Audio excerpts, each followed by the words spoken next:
Udah ya, ayo ya. Sik nunggu temennya lah. Temennya baru 8 sih, ya Allah.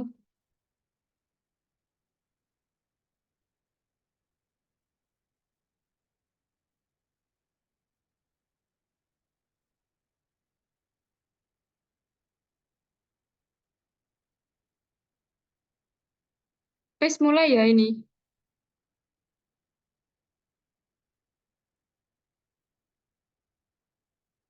Aulia. Aulia sih. Iki apa iki?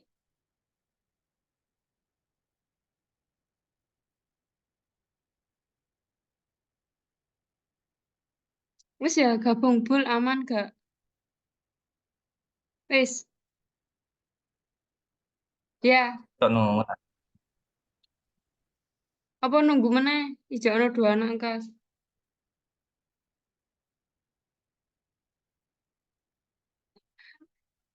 Ayo lah.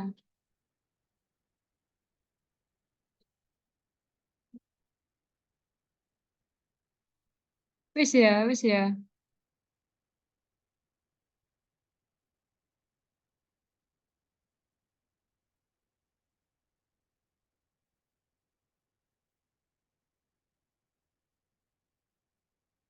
Ya, ayo gabung. Sik, sik, sik. Ih, absen apa sih? Wes sih, wes ya. Bul, angkat tanganmu.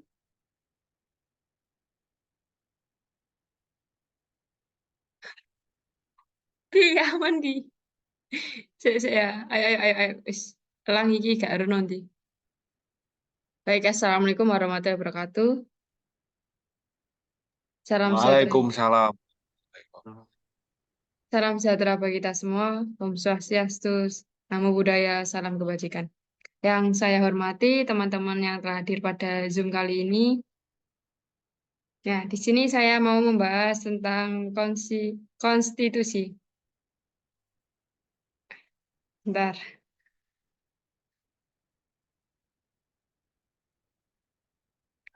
Nah, sebelumnya pendahuluannya, suatu negara memerlukan konstitusi sebagai pedoman di dalam penyelenggaraan kehidupan bernegara. Karenanya sangat penting bagi suatu negara untuk memiliki konstitusi. Eh, Nah, konstitusi sendiri adalah istilah konstitusi sebenarnya dialih bahasakan dari constitution bahasa Inggris atau Verfassung bahasa Belanda, yakni hukum dasar yang dibedakan dengan undang-undang dasar. Konstitusi juga bisa disebut dengan hukum dasar yang tidak tertulis, yakni aturan aturan dasar yang timbul dan terpelihara dalam penyelenggaraan negara meskipun tidak tertulis. Dengan demikian, konstitusi dapat diklarifikasikan dalam arti luas atau sempit. Konstitusi dalam arti luas adalah konstitusi yang tertulis dan konstitusi yang tidak tertulis. Sementara konstitusi dalam arti sempit, yakni undang-undang. Nah, menurut Mas Rizky sendiri, konstitusi itu seperti apa sih pandangan dari Mas Rizky?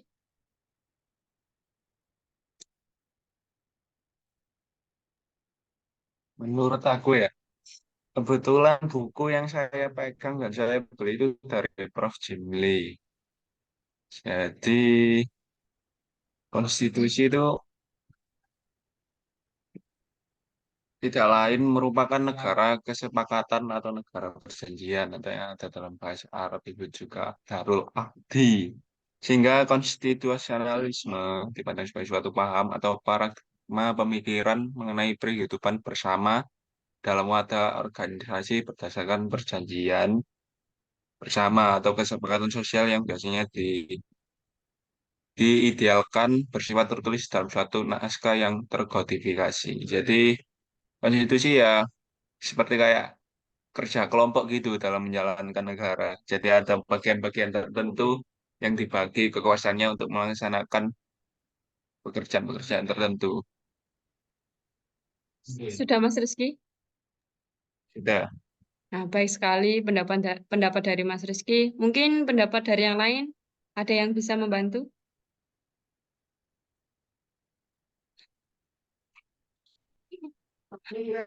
Mbak Fatima mungkin bisa membantu?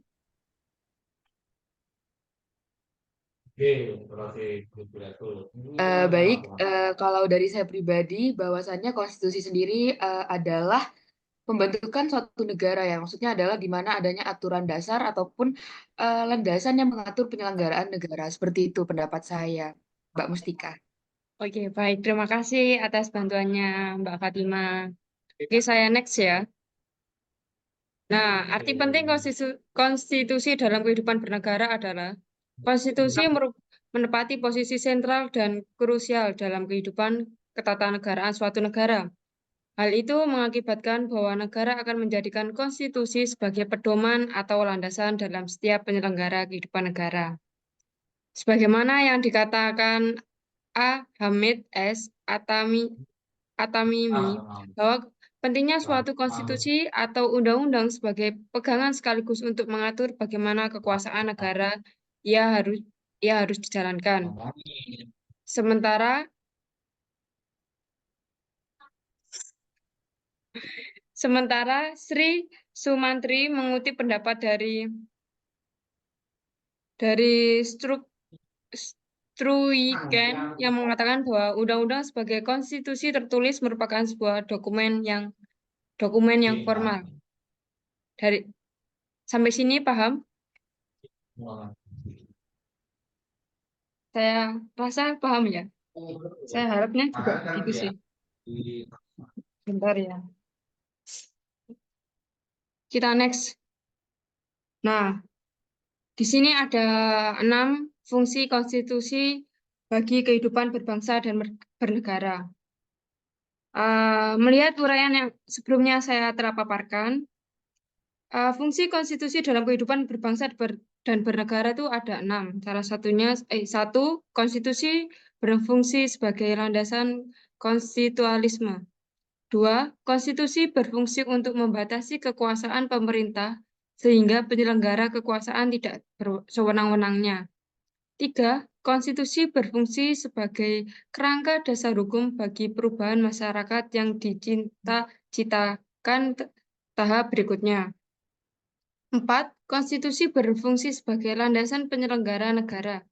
5, konstitusi berfungsi untuk menjamin hak-hak asasi negara, asasi warga negara setiap individu warga negara. Yang terakhir, konstitusi juga mengatur hak dan kewajiban warga negara sebagaimana diatur dalam pasal 27 sampai dengan pasal 34. Oke, sudah ya. Untuk fungsinya sudah. Kita lanjut next. Nah, di sini ada nilai-nilai konstitusi. Di sini ada yang tahu apa sebelum saya jelaskan di sini ada yang tahu nilai normatif itu seperti apa sih? Mungkin dari teman-teman bisa menambahkan dan atau bisa membantu saya.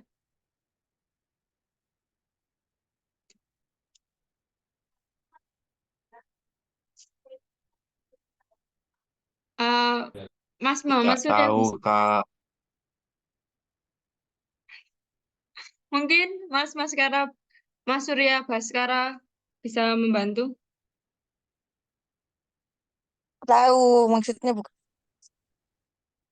Oh, oke. Karena teman-teman kurang tahu, jadi di sini saya mau menjelaskan ya. Nilai-nilai konstitusi itu menurut Karl Lewinstein memberikan 3 jenis penilaian terhadap konstitusi. Ada 3. Yang pertama, nilai normatif. Nah, apabila suatu konstitusi telah resmi diterima oleh suatu bangsa dan bagi mereka konstitusi itu bukan saja berlaku dalam arti hukum atau legal, tetapi juga merupakan suatu kenyataan dalam arti sepenuhnya diperlukan secara efektif. Dengan perkataan lain, konstitusi tersebut dilaksanakan secara murni dan konsekuen. Oke, itu yang dimaksud dengan nilai normatif. Yang nomor 2 adalah nilai nominal. Nah, nilai nominal ini apabila secara hukum konstitusi itu berlaku, tetapi dalam kenyataan berlakunya tidak sempurna, karena ada pasal-pasal tertentu yang tidak berlaku dalam kenyataannya. Contohnya, Konstitusi Amerika Serikat dalam amandemen ke 114 oh ya 114 tentang kewarganegaraan dan perwakilan tidak berlaku secara sempurna untuk seluruh Amerika Serikat karena di negara bagian Mississippi dan Alabama hal tersebut tidak berlaku. Demikian juga Konstitusi Uni Soviet dalam pasal 125 dijamin adanya kemerdekaan berbicara pers, tetapi dalam praktik pelaksanaan pasal tersebut banyak bergantung kepada kemauan penguasa. Oke? Dan yang terakhir ada nilai semantik. Mungkin di sini ada yang tahu nilai semantik itu apa?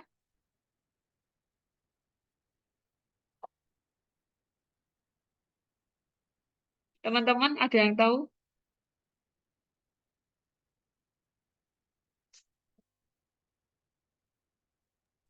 Tidak, Oh, Kakak. baik, di sini saya akan menjelaskan ya, karena teman-teman kurang tahu juga nilai semantik itu apa. Nah, nilai semantik apabila secara hukum tetap berlaku, tetapi dalam kenyataan hanya sekedar untuk memberi bentuk dari tempat yang telah ada dan untuk melaksanakan kekuasaan politik. Konstitusi seperti ini secara hukum tetap berlaku, tetapi dalam kenyataan hanyalah dijalankan untuk kepentingan pihak penguasa, mohon maaf ya. Contohnya UUD NRI tahun 1945 pada masa Orde Lama dan Orde Baru. Sampai sini cukup paham ya, teman-teman. Aku next. Nah, ada sifat-sifat konstitusi. Di sini ada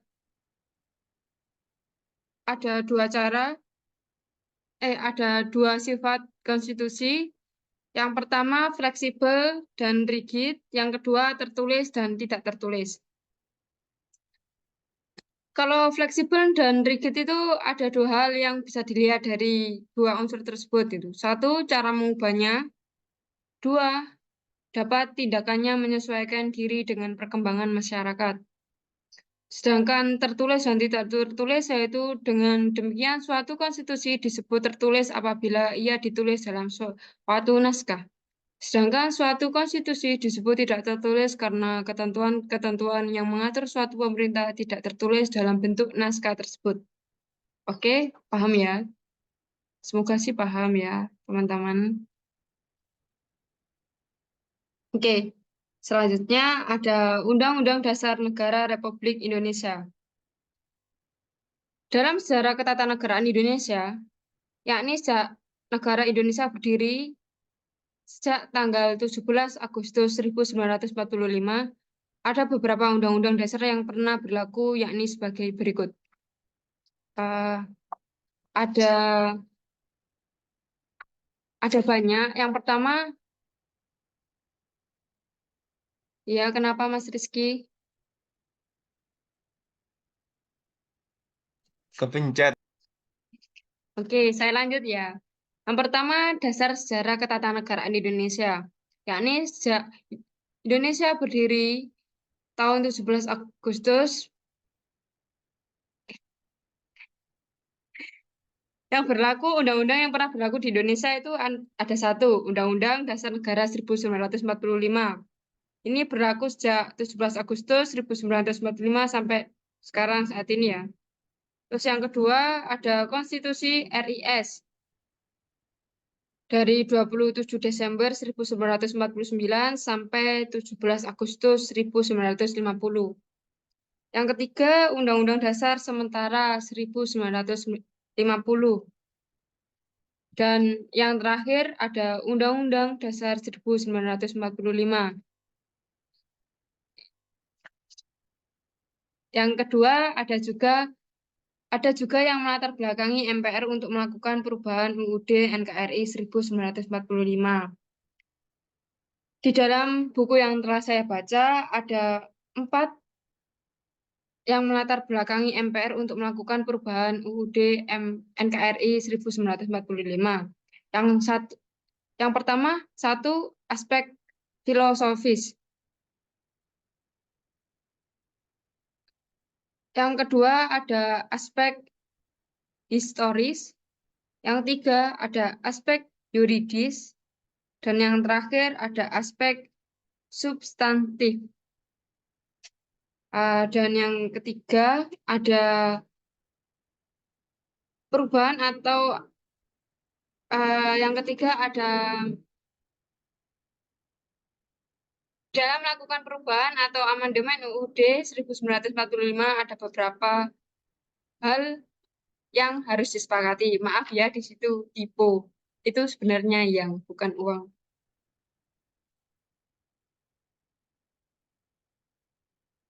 Eh, ada ada 5 yang harus disepakati. Yang pertama, tidak ada melakukan perubahan terhadap pembukaan.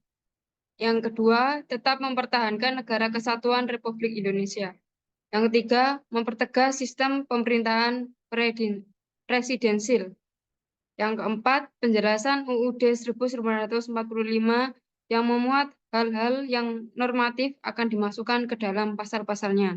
Dan yang terakhir, perubahan dilakukan dengan cara adendum. Baik, next. Nah, kita sudah di ujung acara. Kesimpulannya, nah, kesimpulannya adalah suatu negara bangsa sangat perlu memiliki konstitusi. Karena dengan dimilikinya konstitusi oleh negara bangsa, konstitusi tersebut akan dapat membatasi kewenangan dari pihak pemegang kekuasaan. Hal demikian ini menandakan bahwa konstitusi berfungsi sebagai konstitusionalisme bagi lembaga-lembaga negara atau bagi penyelenggara negara. Bila mana dilihat dalam sejarah ketatanegaraan Indonesia, sejak negara Indonesia diproklamasikan pada tanggal 17 Agustus 1945, sampai saat ini ada beberapa undang-undang yang pernah berlaku. Walaupun akhirnya kembali lagi pada Undang-Undang Dasar yang pertama, yakni Undang-Undang Dasar 1945 dengan melakukan beberapa kali amandemen. Hal tersebut dilakukan karena beberapa hal yang antara lain dapat dilihat dari aspek fisiologis, historis, yuridis, dan substantif. Nah, dari semua yang telah saya paparkan tadi, saya mengambil rujukan dari buku pendidikan kewarganegaraan yang diluncurkan oleh penerbit Indonesia Pustaka. Baik, mungkin sudah. Ya, kenapa Mas Rizky? Kok kok sebentar banget ya? Enggak. Aku tanya, kan tadi aku kurang setuju ya sama dengan suatu bangsa atau negara memerlukan konstitusi. Sedangkan di Arab Saudi itu kan monarki absolut. Segala sesuatu kan dipegang oleh raja. Keputusan apapun kan oleh raja. Nah, di sana kan tidak ada konstitusi, tapi ya berjalan baik-baik saja. Karena ya apa, para warganya bisa makan. Akhirnya konstitusi atau enggak itu seharusnya kan nggak bisa apa ya nggak bisa menjadi tolak ukur untuk negara itu butuh banget dengan konstitusi. Jadi yang penting tuh warga itu cuma bisa makan ya udah. Kalau kalau misalnya negara nggak bisa makan ya bakal ada kerusuhan terus pemerintah digulingkan kayak tahun-tahun kemarin kan 98 gitu. Ya kan ada krisis moneter juga. Jadi ya gitu saja. Oke, Terima kasih. ya, terima kasih atas pendapatnya ya Mas Rizky. Semoga teman-teman juga paham tentang apa yang telah dipaparkan oleh Mas Rizky. Terima kasih tambahannya ya. Dan untuk Mbak Fatima, ya dipersilakan Mbak Fatima, kenapa ya? Baik, di sini aku izin bertanya ya mengenai tadi adanya fungsi konstitusi bagi kehidupan berbangsa dan bernegara, di mana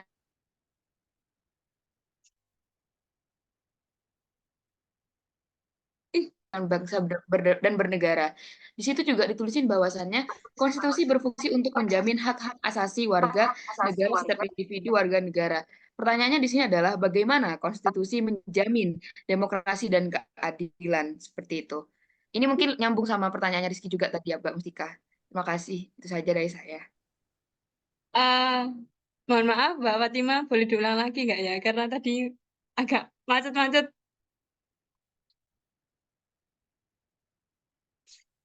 Baik, saya ulangi lagi. Jadi tadi Mbak Mustika sudah menjelaskan adanya fungsi konstitusi bagi kehidupan bangsa dan bernegara. Di situ terdiri dari 6 fungsi, yang dimana salah satunya adalah konstitusi berfungsi untuk menjamin hak-hak asasi warga negara setiap individu warga negara seperti itu. Pertanyaan saya di sini adalah bagaimana konstitusi menjamin adanya demokrasi dan keadilan mengenai hak-hak asasi warga negara tersebut. Seperti itu. Apakah sudah jelas pertanyaannya? Oke, sudah izin menjawab ya Mbak Fatima. Baik. Eh, ada beberapa hal yang bisa menjamin demokrasi. Tadi pertanyaannya gini ya, bagaimana konstitusi menjamin demokrasi dan keadilan ya? Ya, betul. Nah, ada menurut saya ada 3 tahapan yang bisa menjamin itu. Yang pertama, melalui beberapa mekanisme adanya pembagian kekuasaan seperti legislatif, eksekutif, yudikatif, yang dimana untuk mencegah penyalahgunaan kekuasaan. Yang kedua, adanya HAM, hak asasi manusia. Dan yang ketiga, ada peradilan yang independen dan pemilu yang bebas dan adil, yakni kita memiliki kebebasan untuk memilih hak untuk memilih. Itu saja Mbak Fatima mungkin. Mungkin bisa diterima dan dipahami ya. Baik, terima kasih atas jawabannya Mbak Mustika. Iya, sudah ya. Ya, kenapa Mas Rizky? Nah, bahkan itu pernyataanmu Mus, untuk menjawab itu ya apa?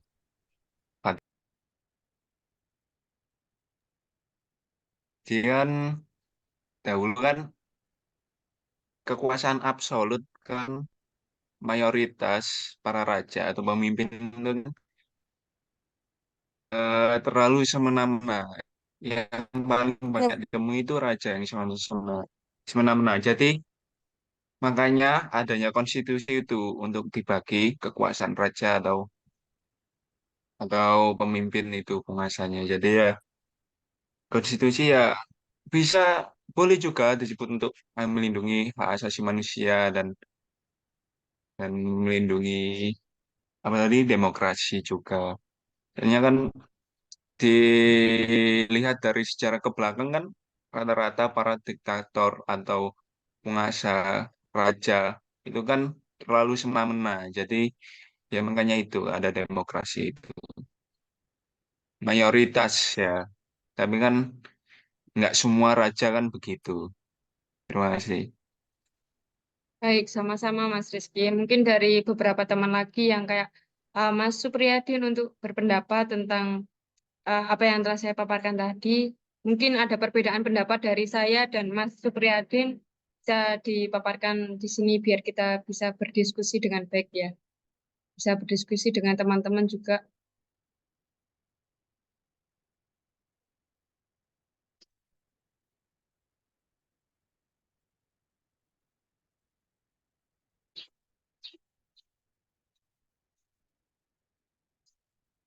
Apakah suara saya terdengar? Sebentar.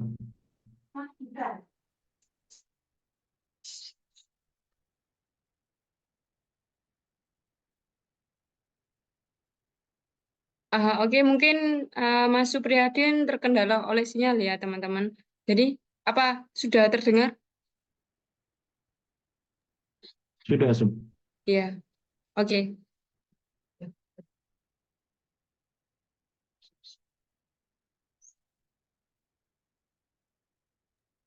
sebentar ya.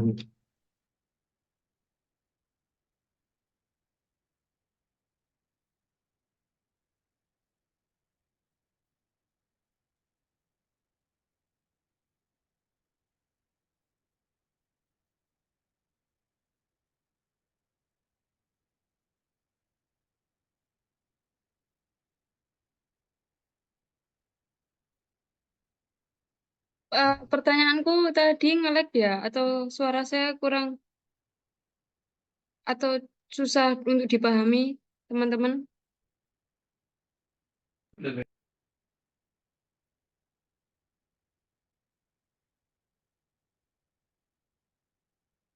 Oke, mungkin bisa dari Mbak Fatima dulu ya. Apakah suara saya sudah kedengaran, Mbak Fatima? Iya, terdengar jelas, Mbak Mustika. Tapi kok kabarnya di aku nggak? Ya, karena saya sudah nggak berbagi lagi. Sekarang tinggal Mbak Fatima ya. Mungkin tadi yang telah saya paparkan tadi, apakah Mbak Fatima paham atau ada perbedaan pendapat dari saya dan Mbak Fatima? Mungkin bisa di-share ya untuk kita uh, berbagi pengetahuan antara teman-teman di sini untuk berdiskusi biar lebih paham lagi antara pendapat satu sama dengan yang lain ya.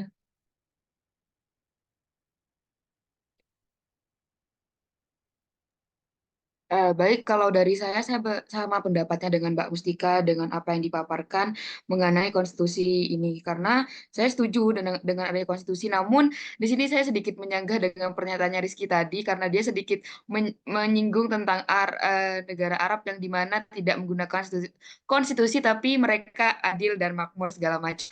Pada dasarnya itu semua tergantung masyarakatnya dan tergantung pola pikir rakyatnya. Karena pemerintah Indonesia sudah melakukan yang terbaik, hanya saja masyarakatnya tersendiri.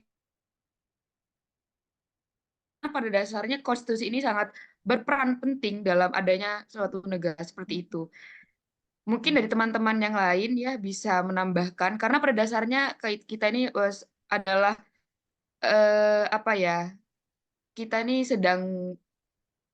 eh, sedang apa namanya, apa ya, sedang mencari suatu jawaban gitu, sedang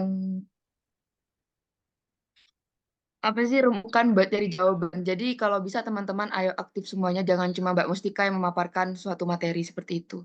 Mungkin itu saja dari saya ya Mbak Mustika, karena kita kan di sini konsepnya itu seperti kerja kelompok gitu ya. Jadi Iya, itu saja dari saya. baik. Mungkin dari Mas Rizky karena Mbak Fatima ada kurang setuju dengan pemaparan yang Mas Rizky paparkan. Mungkin ada tanggapan atau sudah emang benar yang dipaparkan oleh Mbak Fatima? eh Kurang setuju, tapi gimana ya? Ya sudahlah. Oke, Sesuai dengan baik. masyarakatnya sendiri. Iya, memang memang betul. Nah, sesuai dengan masyarakat sendiri kan masyarakat sendirinya kan di sana juga makmur terus berpendidikan tinggi juga, jadi kan pemikirannya maju gitu. Nah, apa bedanya dengan pernyataan yang saya tadi jika kamu kenyang masyarakat kenyang terus makmur kan? Ya tergantung masyarakatnya juga kan. Meskipun pemerintahan apapun itu, kalau masyarakatnya makmur dan maju juga ya aman-aman aja, begitu. Oke, baik. Mbak Fatima sudah.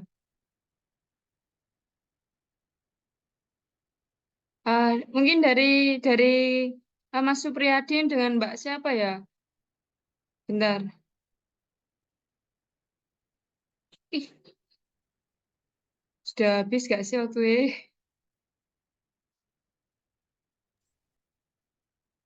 Dah, terima kasih ya. Waktunya udah habis ya. Loh iya ayo wis, aku Ya mau udah. PS-an.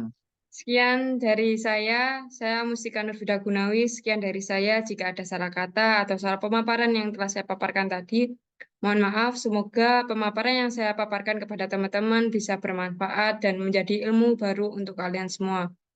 Terima kasih. Wassalamualaikum warahmatullahi wabarakatuh. Waalaikumsalam warahmatullahi wabarakatuh. Oke, dadah. Udah tuh. Makasih, Bul. Makasih, Ki. Makasih semuanya.